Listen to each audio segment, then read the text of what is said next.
Y en este nuevo bloque de Puntal AM vamos a hablar de otra de las medidas anunciada por el ministro de Economía y candidato presidencial por Unión por la Patria, Sergio Massa, en esta serie de medidas del paquete tendientes a amortiguar el golpe de la devaluación pospaso. Y vamos a darle la bienvenida primero a Natalia Ariña, que es economista de FADA, para compartir primero los detalles de las medidas. Natalia, bienvenida, ¿cómo estás? Buen día, Paula te saluda. Hola, muy buenos días. Gracias por la invitación. No, gracias a vos. En realidad queremos hablar de la inflación, del anuncio de esta inflación del 12,4% histórica, lo que significa, y estas medidas que a cuentagotas se van conociendo día por día. Te invito a que compartamos estas placas que preparó producción y después vamos con tu análisis, ¿te parece? Bueno, dale. Bueno, Compre sin IVA, se llama este programa que anunciaba el ministro Massa. A ver si ponemos en pantalla la primera de las plaquitas, que habla de, que implica la devolución del 21% del impuesto al valor agregado del total de la canasta básica para los 9 millones de trabajadores que cobran salarios de hasta 708.000 pesos. Esto se mantiene vigente con la devolución del IVA para jubilados y pensionados, que ya venía ocurriendo. Ahora se va a poner también para trabajadores, que se estima en una masa de 9 millones de personas, como decíamos recién. Se devolverá el IVA también a los 2,3 millones de monotributistas que no tienen otro ingreso, sin importar su categoría, para todo monotributista, a los beneficiarios de asignación universal por hijo y a las 440.000 trabajadoras de casas particulares. Estamos hablando de lo que implica el programa Compre sin IVA, que por ahora es un anuncio. Avanzamos. El reintegro se va a realizar a las 48 horas de realizada la compra con tarjeta de débito por hasta 18.800 pesos a lo largo del mes. No hay que hacer ningún trámite de registro porque la devolución es automática, es para la gente que ya tenga tarjeta de débito. El beneficio sería principalmente para compras en alimentos, carnes, frutas, verduras, lácteos y productos de higiene personal, que como ya vamos a analizar con la licenciada, fueron los productos que más aumento sufrieron en esta inflación imparable que venimos sufriendo. Desde el próximo lunes se va a implementar en principio este programa Compre sin IVA y hasta el 31 de diciembre va a tener vigencia la devolución del IVA en esta medida. Si bien el reintegro del 21% del IVA va a contar con un tope de devolución de 18.000 pesos mensuales, el Poder Ejecutivo enviará al Congreso un proyecto de ley para que este beneficio se extienda al año que viene, al 2024, por un monto de hasta 23.000 pesos por mes. A grandes rasgos, lo que anunciaba el ministro Massa ayer. La licenciada Natalia Ariño ya en contacto con nosotros para analizar este y otras medidas también, porque vamos a hablar de ganancias en general. ¿Qué se puede hacer, ¿no?, para paliar esta inflación del 12,4%, Natalia? Bueno, ahí estabas mencionando todas las medidas que son la suma de varias que ya viene anunciando el ministro.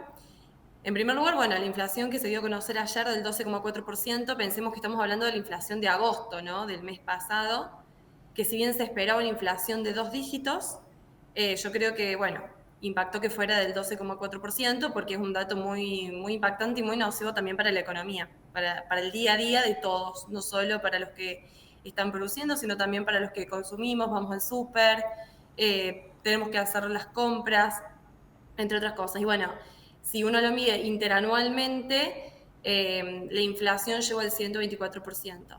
El tema es que, bueno, todas estas medidas, según mi visión, son, si bien ayudan, por supuesto, al bolsillo de todos, son paliativos, digamos, no va a solucionar el problema de fondo que es la inflación, y justamente yo creo que estas medidas son para paliar lo que viene de acá hasta fin de año y posiblemente el próximo año, que no va a ser fácil en términos económicos.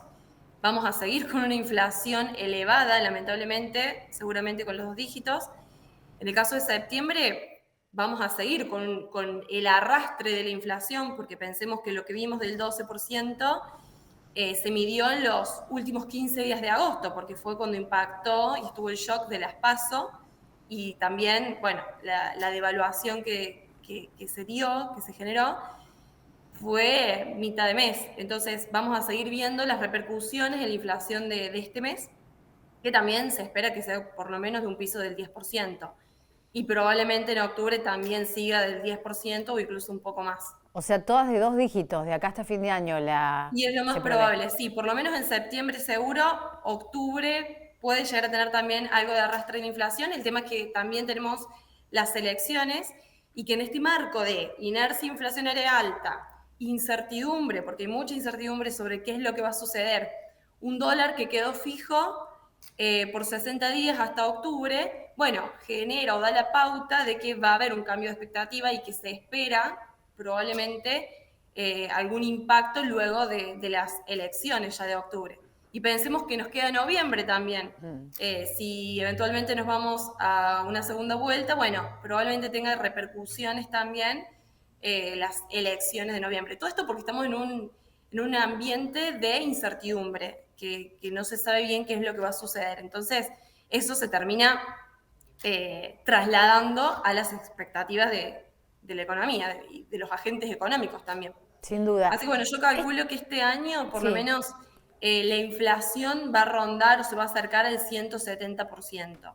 Y bueno, ya después, en los próximos 12 años, se puede pensar que la inflación anual incluso va a estar un poco por arriba de ese número, porque bueno, quien tome las riendas del país, el próximo gobierno, no le va a quedar otra que sincerar ciertas variables macroeconómicas que ya no son sostenibles. Si No vos le va a quedar tuvieras que otra. decir, que nombrar, ¿cómo se sincera eso? ¿Qué medidas habría que tomar?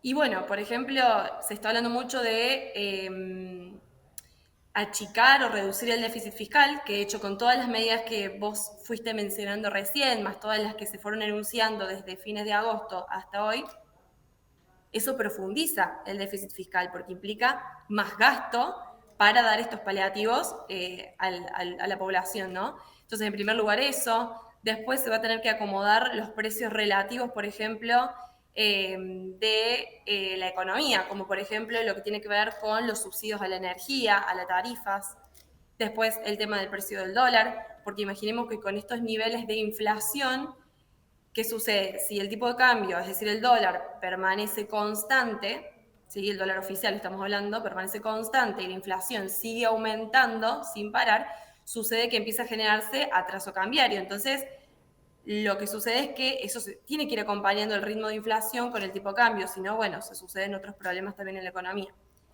Eso Claro. por mencionarte algunos, ¿no? Y la emisión monetaria, te iba a preguntar por ganancias también, porque es otra de las medidas que fue muy cuestionada. Quería saber cuál era tu posición al respecto de este tributo que van a dejar de pagar, bueno, un montón de personas, que por un lado quienes defienden a los trabajadores, las trabajadoras festejan, pero por otro lado están los analistas que dicen, bueno, pero en realidad le sacan el impuesto a gente que sí lo podía pagar, a gente que va a ganar un sueldo que muy pocas personas ganan. Entonces, esa plata, ¿de dónde la va a sacar el Estado? ¿No? ¿De dónde va a sacar eso que tributaba ganancias gran parte de la población argentina y que ahora van a pagar solamente 90.000 personas?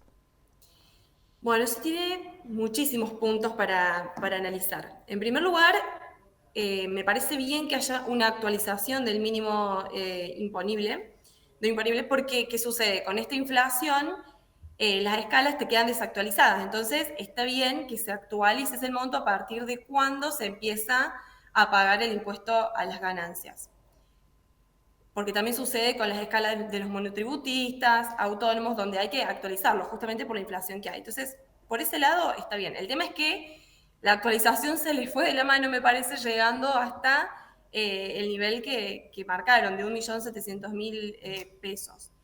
Y el otro tema es que me parece importante es que quizás se debería definir por escala, bueno, cuánto más debería ir pagando aquellos que pagan en función de la escala que tienen, ¿verdad? Entonces ir actualizándolo por escala, porque si no, si te pasas de ese monto, de pronto empezás a pagar todo el impuesto.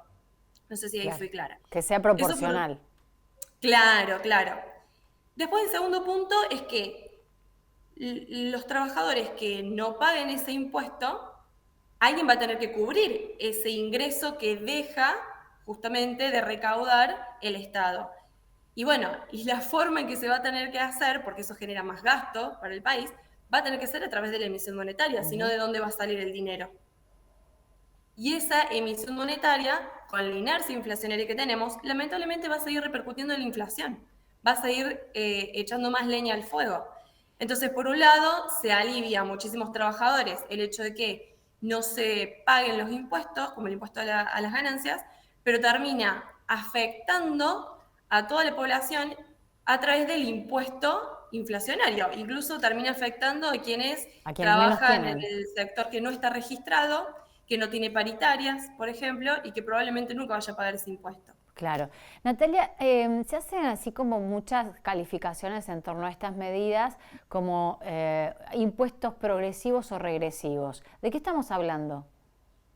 Bueno, cuando hablamos de impuestos progresivos o regresivos, tiene que ver que, por ejemplo, el impuesto al IVA, por ponerte un ejemplo, es un impuesto regresivo. ¿En qué sentido? Que todos los consumidores pagamos el mismo impuesto independientemente del ingreso que tengamos. Es decir, si vos ganás, un ejemplo, 100.000 pesos al mes, vas a estar pagando el 21% sobre la leche, lo mismo que paga otra persona que gana 50.000 pesos al mes.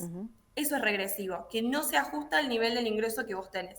En el caso del impuesto a las ganancias, suele decirse que es un impuesto que es progresivo, o sea, que justamente se paga en función de las ganancias que uno tiene. El tema es que cuando uno lo traslada al tema de los sueldos, ahí, bueno, hay toda una discusión si es una ganancia o si son ingresos por tu trabajo. Bueno, el Distinto ministro si uno, dice que no, que el sueldo no es el salario no es ganancia. Entonces, por eso sostiene esta medida con lo que acaba de decidir, ¿no?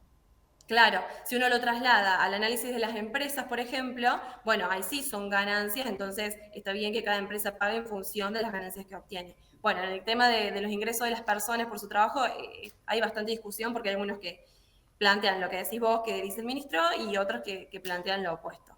De todas formas, estas medidas, como por ejemplo la devolución del IVA, también el hecho de que muchos trabajadores dejen de pagar impuestos a las ganancias también repercute en los ingresos que van a obtener las provincias, porque pensemos que son dos impuestos que son coparticipables. Entonces, Eso es un punto muy importante, sí. las provincias van a dejar de recibir cierto monto, digamos, que recibían antes en coparticipación, es decir, que se les reducen los ingresos a las provincias, en cierta forma. Así que bueno, es bastante complejo el tema. Se puede analizar desde muchas aristas. Bueno, veremos qué pasa en el Congreso, porque esto primero fue un decreto y bueno, después otra de las medidas va directamente al Congreso para ser convertido en ley, ¿no? Así es. Bien. Natalia Ariño, licenciada en Economía de FADA, muchas gracias por la participación en Puntal AM. Bueno, muchas gracias a ustedes por la invitación y un saludo a toda la audiencia. Gracias, hasta luego.